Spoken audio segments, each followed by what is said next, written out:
আসসালামু আলাইকুম। আমরা এখন দেখব বিসিকে এর প্রমোশন অফিসার পদের এমসিকিউ পরীক্ষার গণিতাংশের প্রশ্ন সমাধান। আমাদের চ্যানেলটির সাথেই থাকুন। আমরা প্রতি পরীক্ষার পর চেষ্টা করি সেই পরীক্ষার প্রশ্নের গণিতাংশের সমাধান ভিডিও আকারে আপলোড করার জন্য। অঙ্ক শুরু হবে 33 নম্বর অঙ্ক দিয়ে। 33 নম্বর অঙ্কে বলা ছিল a screw is in balance at its center at a point 3 feet above the ground. What is the highest in feet one end can rise above the ground? অর্থাৎ বলা হচ্ছে যে একটা দোলনি আছে এরকম দুই পাশে বসে, তো এটা হচ্ছে 3 ফিট উচ্চতায় আছে এই মিডল পয়েন্টটা। এখন বলা হচ্ছে যে সর্বোচ্চ কতটুকু উঠতে পারে। তো সর্বোচ্চ উঠতে পারে এইটা যদি 3 ফিট উঁচে থাকে তাহলে নর্মাল ব্যালেন্স অবস্থায় এটাও 3 ফিট এটাও 3 ফিট। এখন এটা যদি আমাদের 3 ফিট নেমে যায় তাহলে এইটা এখান থেকে 3 ফিট উপরে উঠবে, তাহলে এই 3 আর 3 এইটা আসবে হচ্ছে 6 ফিট। এই 6 ফিট হবে হচ্ছে হাইয়েস্ট রেজ করতে পারবে, এটি হবে এই প্রশ্নের উত্তর। তারপরে প্রশ্ন নাম্বার 34 এ বলা আছে if root over 7 minus 1 divided by root over 7 plus 1 plus root over 7 plus 1 divided by root over 7 minus 1 equals a plus b root 7 value of a and b respectively. আর অর্থাৎ a এবং b এর value কত। তো এইটা যদি আমরা এই পাশে করি তাহলে লসাগু করলে আসবে হচ্ছে root over 7 plus 1 root over 7 minus 1, এইটা আসবে হচ্ছে root over 7 minus 1 whole square plus root over 7 plus 1 whole square equals আসবে a plus b root over 7।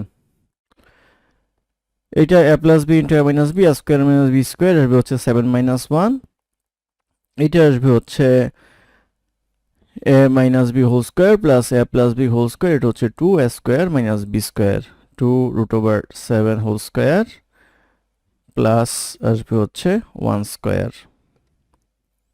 Equals আসবে a plus b root over 7। বা এটা নিচে আসবে হচ্ছে 6, এটা আসবে 2, এটা আসবে হচ্ছে 7 প্লাস 1 ইকুয়ালস আসবে হচ্ছে a plus b root over 7।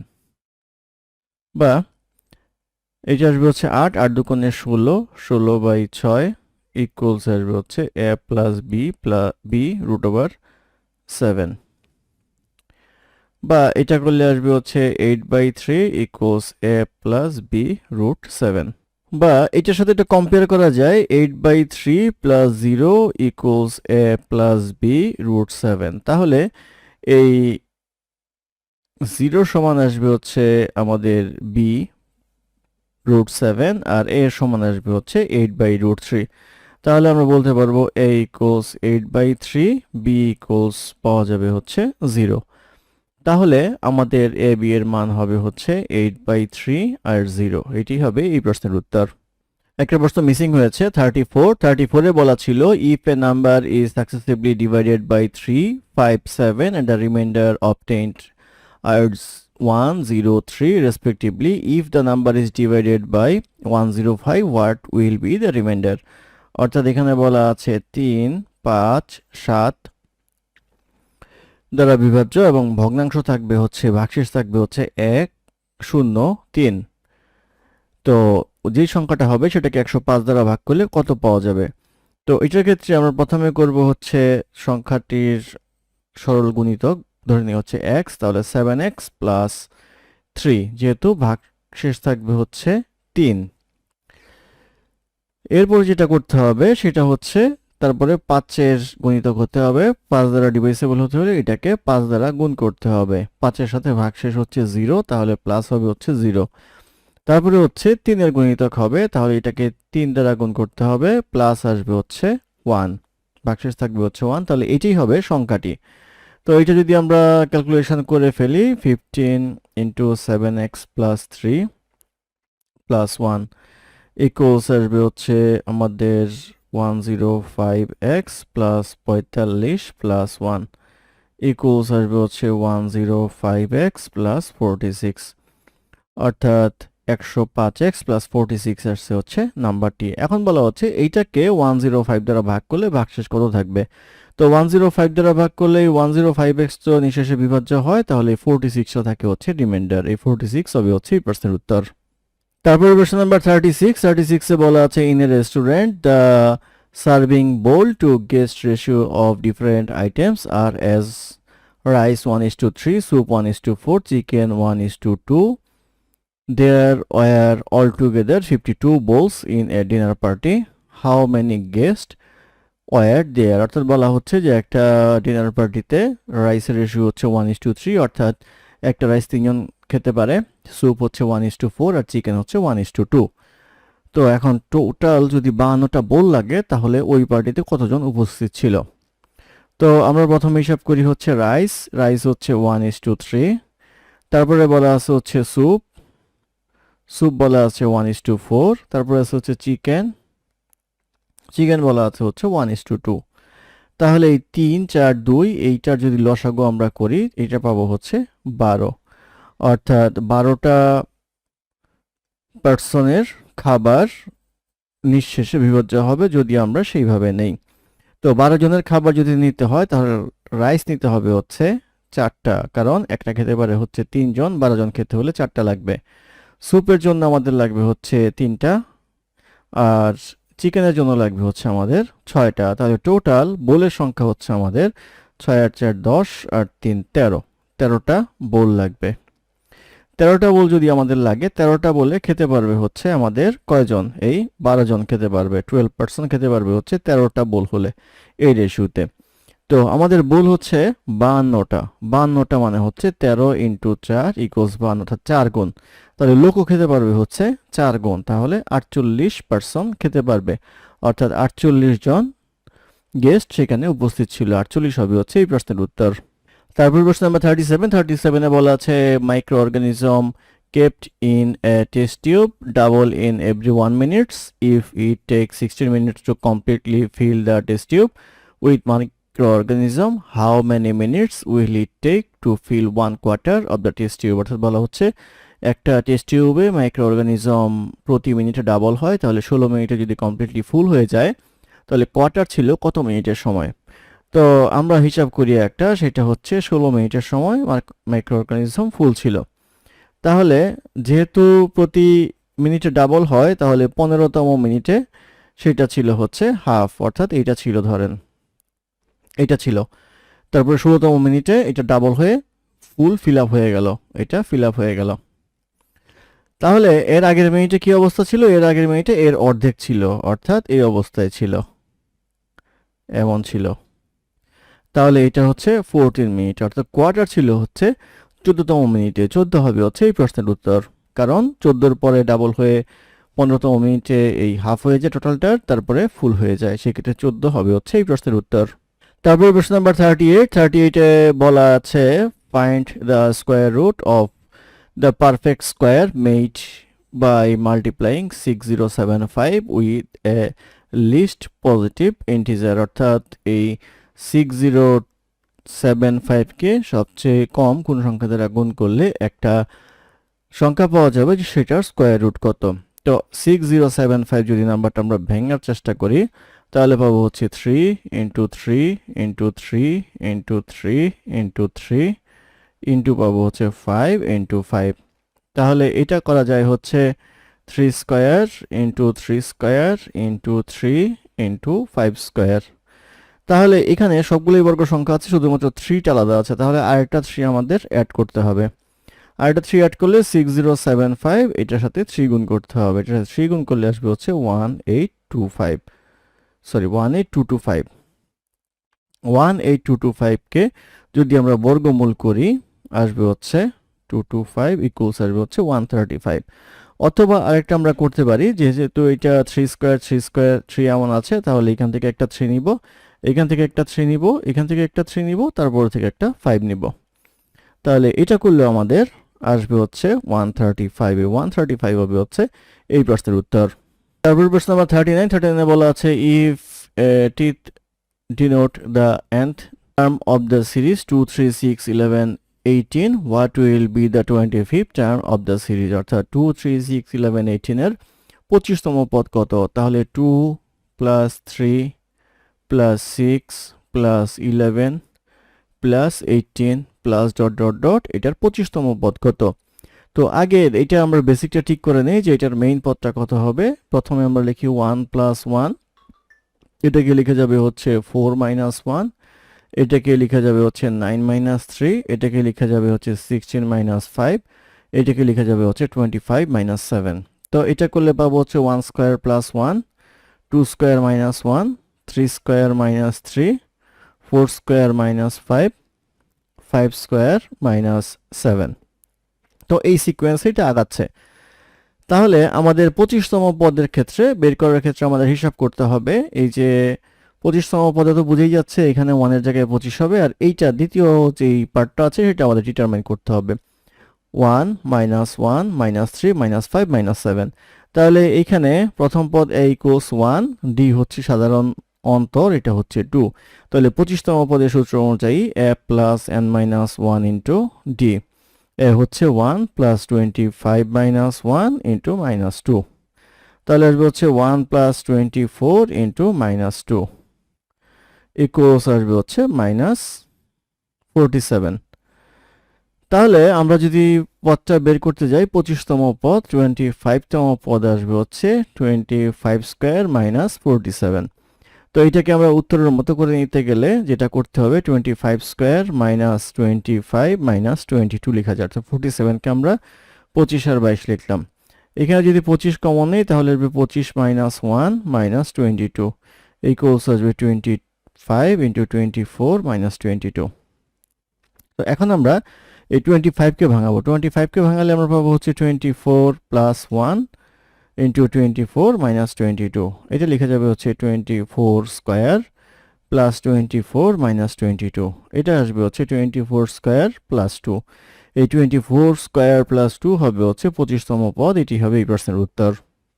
তারপর প্রশ্ন নাম্বার 40তে বলা আছে if 100 million distinct passcodes comprising of 4 letters can be made from a set of alphabet, how many letters are there in the alphabet? অর্থাৎ 4টা letter দিয়ে যদি 100 মিলিয়ন পাসকোড তৈরি করা যায় তাহলে আইডেন্টিক্যাল অ্যালফাবেট কয়টা রয়েছে সেখানে। তো আমাদের এখানে যেহেতু এই 100 মিলিয়ন 100 মিলিয়ন এইটাকে যদি আমরা 4 রুট করি, অর্থাৎ 4টা রুট করি অথবা 1/4 করি, তাহলে আমরা সরাসরি পেয়ে যাবো ইকুয়ালস হচ্ছে 100। এটা সিস্টেমটা কি?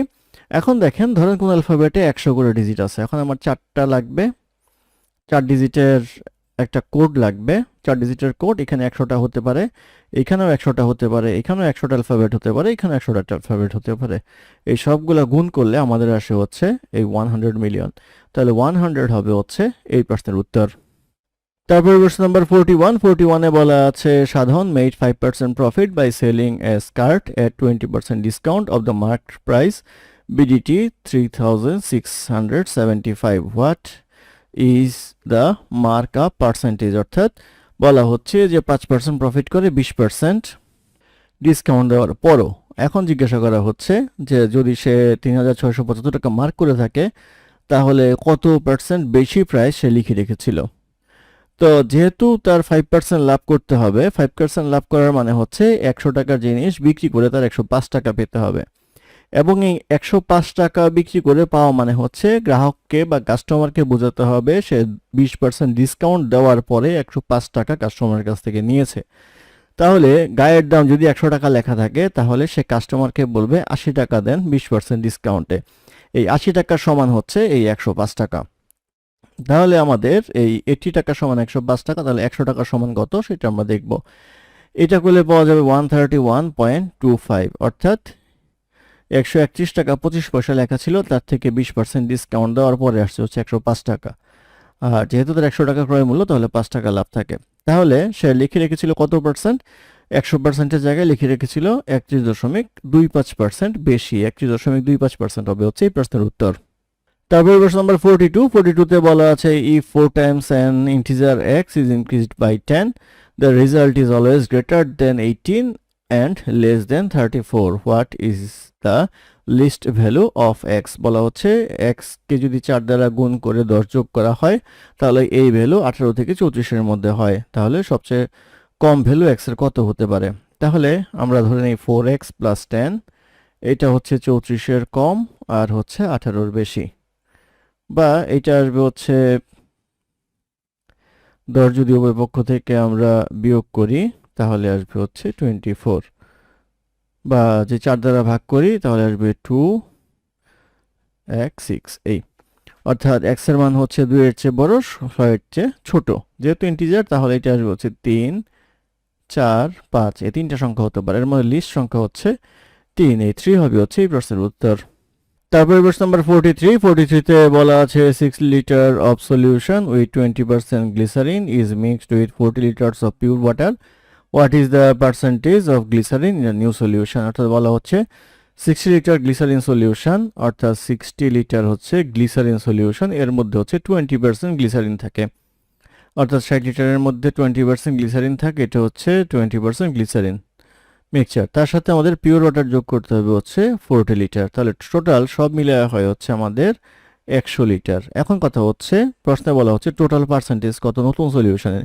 নতুন সলিউশনের ভলিউম হচ্ছে 100 লিটার, আর এখানে 6 দুগুণে 12, অর্থাৎ 12 লিটার ছিল হচ্ছে পিওর গ্লিসারিন। তাহলে 100 লিটারের মধ্যে যেহেতু বাকিটুকু পানি, তাহলে 12 লিটার গ্লিসারিন, তাহলে আমরা বলতে পারবো হচ্ছে 12 লিটার অফ 100 ইন্টু 100 ইকুয়ালস হচ্ছে 12%, অর্থাৎ 12% গ্লিসারিন রয়েছে নতুন সলিউশনে। 12% হবে হচ্ছে এই প্রশ্নের উত্তর। তারপরে প্রশ্ন নম্বর 44 এ বলা আছে if M N is greater than 0 and n is smaller than 0 then which of the following must be negative। কোনটা নেগেটিভ হবে? n এর মান 0 এর চেয়ে ছোট মানে হচ্ছে n একটা নেগেটিভ নাম্বার, আর এটা হচ্ছে পজিটিভ। তাহলে n যেহেতু নিজেই নেগেটিভ নাম্বার, তাহলে m কে অবশ্যই নেগেটিভ নাম্বার হতে হবে, কারণ নেগেটিভ হচ্ছে পজিটিভ। তাহলে m ইকুয়ালস হবে হচ্ছে নেগেটিভ নাম্বার, m হবে হচ্ছে এই প্রশ্নের উত্তর। তারপরে প্রশ্ন নাম্বার 45 এ বলা আছে Maidul went to buy a coat, the mark price was BDT 6,600 including 10% VAT. The shopkeeper offered a discount such that the discount amount is equal to the VAT. What is the discount rate? অর্থাৎ বলা হচ্ছে 6,600 টাকা হচ্ছে একটা কোটের দাম, এটার মধ্যে 10% VAT ইনক্লুড করা ছিল। তো বলা হচ্ছে এই ভ্যাটের পরিমাণটা সে ডিসকাউন্ট দিবে, তাহলে কত পার্সেন্ট ডিসকাউন্ট সে পায়। তো ভ্যাট অ্যামাউন্ট যদি 10% হয়, তাহলে মূল অ্যামাউন্ট যদি 100% হয়, তাহলে 100 আর 10% অর্থাৎ 110% ভ্যালু হচ্ছে এইটার ভ্যাট সহ। তাহলে এটার 100% ভ্যালু বের করতে হবে, 110 উপরে 100 দিলে বের হয়ে যাবে 6,000 টাকা। 6,000 টাকা হচ্ছে মূল ভ্যালু, আর ভ্যাট হচ্ছে 600 টাকা। তাহলে বলা হচ্ছে সে ডিসকাউন্ট দিবে কি ভ্যাটের টাকাটা, ভ্যাট হচ্ছে এখানে 600 টাকা ডিসকাউন্ট দিবে। 600 টাকা ডিসকাউন্ট দিবে কিসের উপরে? এই 6,600 টাকার উপরে ইন্টু 100, এটা করলে আসবে হচ্ছে 9.09%। এই 9.09% ডিসকাউন্ট শপকিপার দিতে যাচ্ছে, এটি হবে এই প্রশ্নের উত্তর।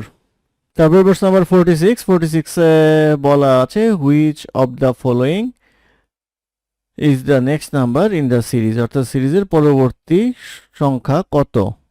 সিরিজটা হচ্ছে 2, 1, 4, 2, 8, 3, 16, 4, 32, 5। তো এটা দেখেন 1, 2, 3, 4, 5, তারপরটা বাদ দিয়ে এটা আসবে হচ্ছে 6। আর আমাদের 2 এর পরে হচ্ছে 4 এর ডাবল হচ্ছে 4 কে 2 দ্বারা গুণ করলে আসে হচ্ছে 8 কে 2 দ্বারা গুণ করলে আসে 16 কে 2 দ্বারা গুণ করলে আসে হচ্ছে 32 কে 2 দ্বারা গুণ করলে আসবে হচ্ছে 64। তাহলে এই নাম্বারটা হবে হচ্ছে 64 বা 64, এটি হবে প্রশ্নের উত্তর। তারপরে প্রশ্ন নাম্বার 47 এ বলা আছে on Sunday mister Azam drove to his office at 40 km/h, reached 10 minutes late. At the next day he increased his speed by 5 km/h, still he was 5 minutes late. The distance from his home and office is। অর্থাৎ বলা হচ্ছে যে mister আজম তার অফিসে 40 km/h গতিবেগে গেলে 10 মিনিটে লেটে পৌঁছায়, আর সে যদি আরো 5 km/h গতিবেগ বাড়ায়, অর্থাৎ 45 km/h গতিবেগে যদি যায়, তাহলে তার লেট হয় হচ্ছে 5 মিনিট। তো জিজ্ঞাসা করা হচ্ছে তার বাসা থেকে অফিসের দূরত্ব কত। তো বাসা থেকে অফিসের দূরত্ব ধরে নিয়ে হচ্ছে x, তাহলে সময় লাগবে হচ্ছে x/40। আর যদি স্পিড 5 km/h বাড়ায়, তাহলে আসবে হচ্ছে x/45। এটার যে পার্থক্য, এটা হচ্ছে সময়ের পার্থক্য। সময়ের পার্থক্য হচ্ছে আগে 10 মিনিট লেট হইতো, এখন 5 মিনিট লেট হয়, তাহলে ওভারঅল 5 মিনিটই লেট হয়।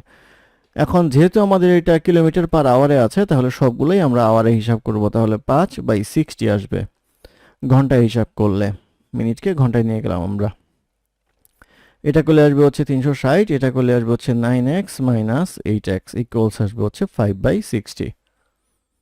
বা এটা কাটলে আসবে হচ্ছে 6, আর উপরে আসবে হচ্ছে x, 5 6 30, অর্থাৎ 30 কিলোমিটার হচ্ছে তার অফিস থেকে বাসার ডিস্টেন্স, x এর ভ্যালু। এটাই হবে এই প্রশ্নের উত্তর।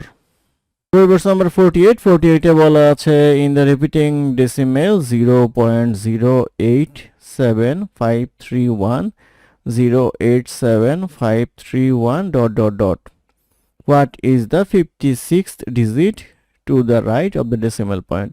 ডেসিমেল পয়েন্টের পরে 56তম ডিজিট কত হবে? তো এটা সিকোয়েন্সটা হচ্ছে এমন 0.87531, আবার 0.87531, অর্থাৎ 1 2 3 4 5 6টা 6 ডিজিট পর পর রিপিট হয়। তো আমাদের জানতে চাওয়া হচ্ছে 56তম ডিজিট। 56কে 6 দ্বারা ভাগ করলে 6 নং 54 আসে। 54 প্লাস হচ্ছে 2 ডিজিট। 54 হয়ে গেলে আমাদের 6টা সাইকেল ফিল আপ হয়ে যায়, থাকে হচ্ছে 2 ডিজিট, অর্থাৎ দ্বিতীয় ডিজিটটা কত সেটা বের করলেই চলবে। তাহলে এটা হচ্ছে ফার্স্ট ডিজিট, এটা হচ্ছে সেকেন্ড ডিজিট, দ্বিতীয় ডিজিটটা হচ্ছে আমাদের 8। তাহলে আমরা বলতে পারবো হচ্ছে 56তম ডিজিটটাও 8ই হবে। এই 8 হবে হচ্ছে এই প্রশ্নের উত্তর। ধন্যবাদ আমাদের সাথে থাকার জন্য। আমাদের চ্যানেলটি ভালো লাগলে অবশ্যই সাবস্ক্রাইব করবেন, লাইক কমেন্ট এবং শেয়ার করবেন। আমাকে কোনো সমস্যা থাকলে আমাদের কমেন্টে জানাবেন, আমরা চেষ্টা করব কমেন্টের রিপ্লাই দেওয়ার জন্য। ধন্যবাদ।